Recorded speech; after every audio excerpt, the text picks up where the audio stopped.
그래서 그 신약적인 관점에서 전 목사님이 해석한 다니엘서, 또 우리 손원배 교수님, 또 변순부 교수님께서 주셨던 그 말씀을 종합적으로 이렇게 정리해서 말씀을 주셨습니다.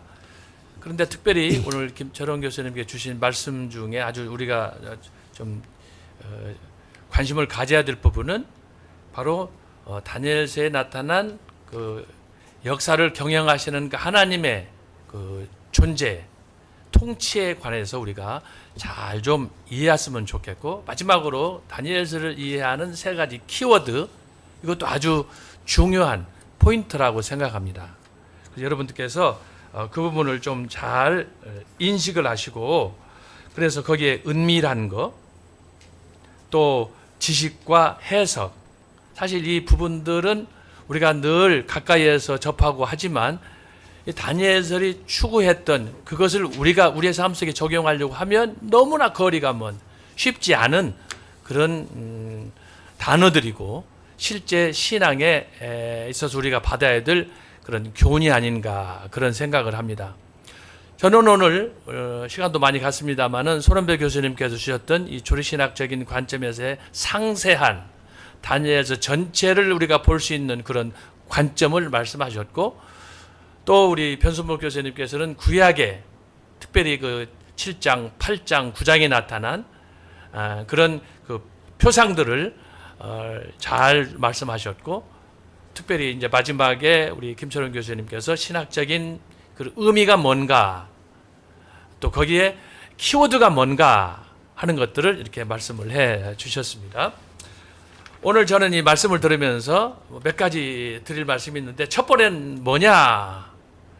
우리가 다니엘서가 제시하는 꿈과 계시의 비밀을 우리가 자칫 잘못 이해하고, 내가 흔히 꾸는 꿈을 거기다가 맞대어 가지고 함부로 이렇게 설치면 안 된다. 오늘 교수님들이 주신 말씀을 통해서 첫 번째 우리가 얻을 교훈은 경계를 삼아야 되겠다라는 거예요. 여러분, 꿈이라고 해서 다 꿈이 아니고, 심지어 소위 계시라고 해서 다 계시가 아니다. 오늘 그에 대한 포인트가 다니엘서 2장에 나타났어요. 여기 보면은 아까 조금 전에도 김철원 교수님께서 말씀했지만, 느부갓네살이 꿈을 꾸었는데 세상에 이런 일이 없어요? 꿈꾼 사람이 몰라요.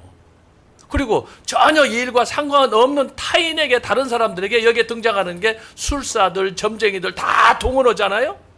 그 사람들은 평생 그거 가지고 먹고 산 사람들인데, 느부갓네살이 자기가 꾼 꿈을 기억하지 못해서 그들을 모아놓고 그들에게 요청했을 때 어느 누구도 그걸 해석하지 못하는 거예요. 이게 역설 아닙니까? 그래서 이걸 보면서 저와 여러분이 경계를 삼아야 돼요.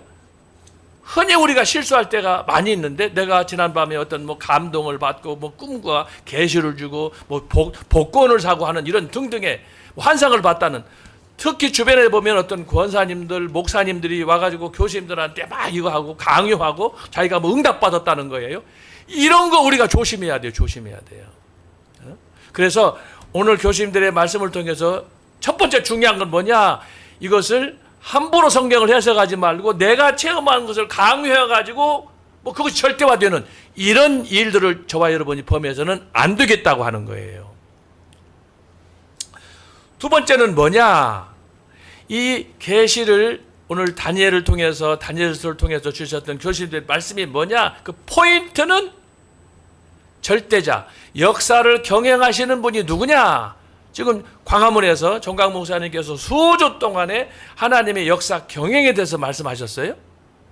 그런데 이 말씀이 오늘 다니엘서와 관련해서 접목을 시킬 때 보면은 포인트는 뭐냐? 하나님 그분이 절대자요, 그분이 영광을 받아야 된다라는 것을 가르쳐 주는 거예요.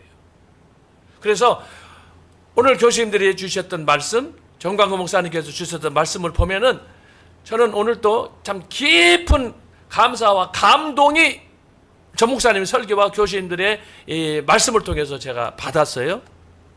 이 말씀을 통해서 보면 우리가 짧은 기간 동안에 20분, 30분씩 이렇게 교수님들이 주셨지만, 그 말씀 안에 농축된 하나님의 영적 비밀이 얼마나 심오하냐. 근데 과연 오늘 한국교회 강단에서 목사님들이, 교수님들이 이걸 이렇게 예리하게 분석하고 해석할 수 있느냐? 두려움이 생깁니다. 두려움이 생겨요.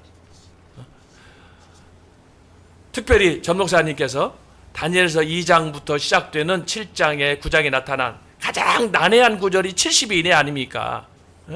어느 누구도 이걸 명쾌하게 해석할 수 없는데 오늘 여러분들 교수님들 말씀 들으셨잖아요. 손원배 교수님, 변순보 교수님, 또 김철웅 교수님. 여러분들 뭘 느끼셨습니까? 정말 하나님 말씀의 그 깊이와 높이와 넓이와 길이의 그 놀라운 비밀을 여러분들이 보셨지 않아요? 그래서 여러분들이 오늘 드린 말씀이 맞지만 두 가지를 여러분들이 반드시 기억하시기 바랍니다. 이 말씀을 통해서 저와 여러분이 경계를 삼아야 돼요. 경계를. 그래서 꿈이라고 함부로 설치고 말하고 떠벌리고 하면 안 되는 거예요. 잘못하면은 하나님이 제일 싫어하는 것이 우상을 섬기고 점을 보고 하는 이 마술사들. 신명기 보게 되면 하나님께서 즉각 그때 처형해서 다 죽였어요. 얼마나 하나님이 경계하시는지 몰라요. 그건 뭐냐? 함부로 계시에 대해서, 꿈에 대해서 얘기하지 말라는 거예요. 하나님이 싫어하는 거예요.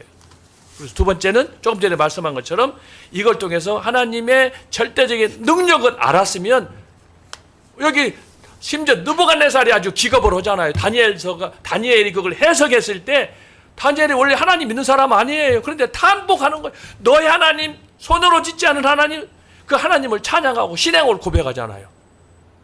저도 다니엘서를 읽고 말씀을 설교하고 했습니다마는 이 느부갓네살이 다니엘의 해석을 듣고 회개하고 기도하는 거 보면은 우리가 하는 일상적인 기도가 아니에요. 정말 놀랍습니다. 어쨌든 시간이 많이 갔는데 마지막으로 제가 마무리합니다. 오늘 신학자 토크에서 다니엘서에 나타나는 하나님의 영적 비밀, 그것은 한마디로 뭐냐? 알파와 오메가 되시는 하나님, 그분을 우리가 붙잡고 추구하고 그분께 모든 것을 영광을 돌려야 된다. 그것이 뭐예요? 마지막에 도래할 메시아의 왕국이에요. 자, 성경 두 절만 읽고 마치도록 하겠습니다. 요한계시록 22장 8절입니다. 자, 이것이 오늘 교수님들이 주셨던, 전 목사님이 주셨던 메시지의 1장 8절이에요. 계시록 1장 8절, 죄송합니다. 자, 여기 보시면, 자, 주 하나님이 가라사대 나는 알파와 오메가라. 이제도 있고 전에도 있었고 장차 올 자요 전능한 자라 하시더라. 오늘 이 말씀이 모든 오늘 교수님들 주셨던 말씀의 요약이라고 하겠습니다. 내용은 뭐예요? 그분만이 역사의 주권자고 경영자고 그분만이 역사의 완성자다 라고 하는 거예요. 하나 더 읽어보겠어요. 요한계시록 22장 13절입니다. 같은 말씀이에요. 자, 나는 알파와 오메가요, 처음과 나중이요, 시작과 끝이라. 하나님의 창조에서 마지막 완성으로 가는 거예요. 그것이 바로 새 예루살렘, 소위 메시아 왕국의 도래예요. 그래서 오늘 전 목사님이 주셨던 다니엘서의 오늘 개요격의 설교, 그리고 오늘 손원배 교수님, 변순보 교수님, 김철원 교수님이 주셨던 오늘 메시지의 마지막 꼭지점이에요. 마지막 결론이 바로 이것입니다. 하나님의 역사 경영, 그것은 메시아를 통해서 이루어지는 그것이 역사의 방점이고, 그 방점을 향해서 메시아가 오시기 이미 700여 년 전에 다니엘서를 통해서 이것을 예언했다. 여러분, 기가 막힌, 그야말로 다윗이 고백한 것처럼 신묘막직한 하나님의 말씀이 오늘 다니엘을 통해서, 그리고 장차 마지막 예수 그리스도의 재림과 더불어 그분을 통해서 성취될 것입니다. 그래서 여러분이 기억하시고, 유대인들이 추구했던 초림, 그것만을 기다리면 안 되는 거예요. 만약에 그게 이루어졌으면 저와 여러분이 어떻게 구원받아요?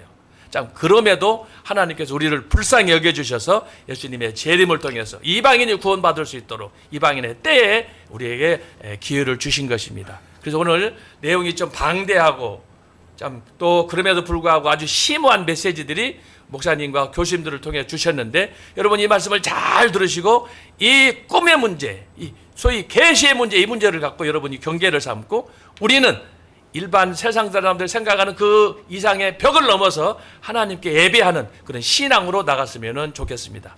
주님께서 듣는 여러분 모두에게 이 크신 하나님의 영적 은혜를 100배, 1000배 내려주시기를 주님의 이름으로 축원합니다. 자, 이렇게 해서